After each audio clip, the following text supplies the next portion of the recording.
In a recent poll on the community tab of the channel, I asked you whether you'd rather see a video on this, my 2003 VW Lupo GTI, or this, my 2009 Lexus LS600h. And in a result that will please all of our American viewers, that's a massive 30% of you, it was the Lexus. So today I'd like to bring you a short introduction to the car, tell you what the plans are for the future, and ask for you to get involved. So without further ado, let's jump straight into it. Welcome to Craig on Cars.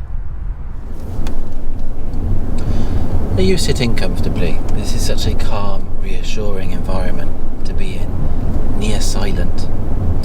For those of you watching from the UK, you may not even be aware of the existence of this, the LS600h.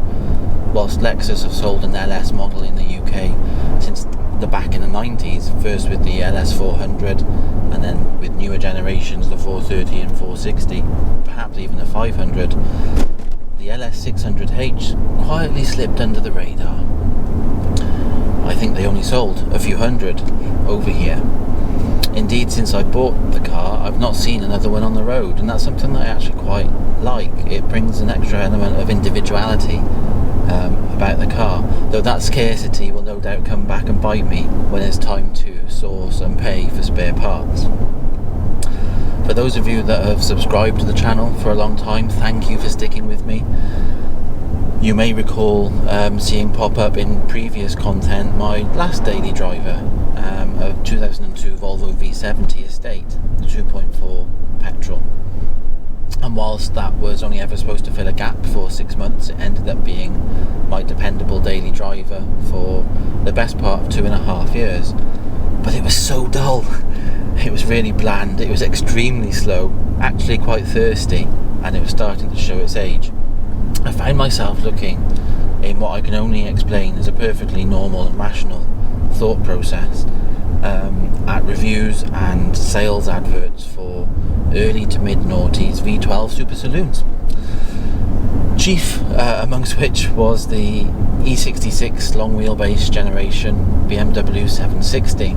I particularly liked the interior design and spec, and even the exterior crisp angle design with that big rear end was growing on me.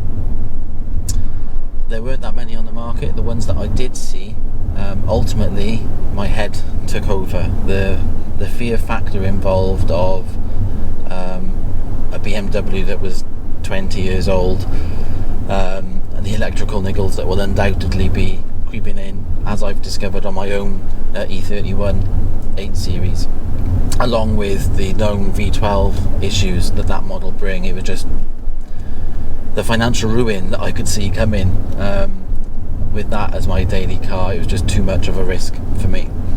I then started looking at the Mercedes S-Class, the W221 generation.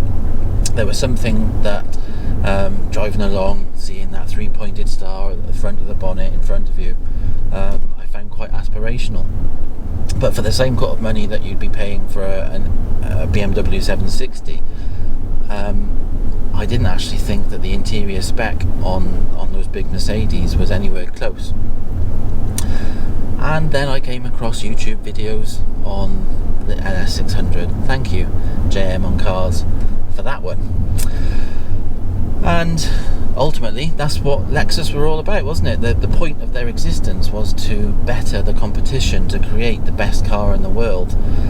And that was the whole point of the LS model in its inception.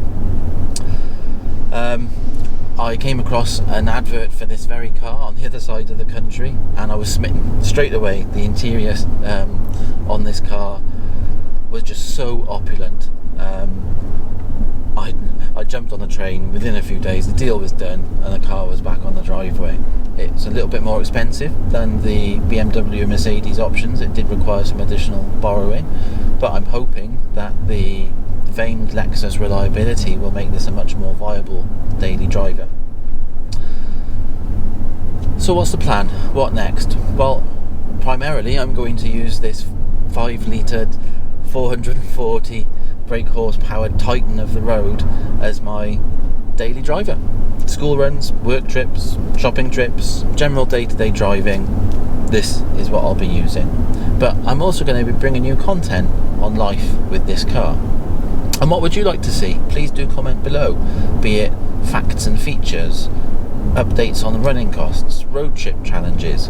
What do you want to see? Please let me know. And for those of you who did vote in the community tab poll for the Lupo GTI, fear not, there will be content on that coming soon as well. And if you're a new viewer to the channel, please do subscribe and hit that bell icon to be notified when new content comes along.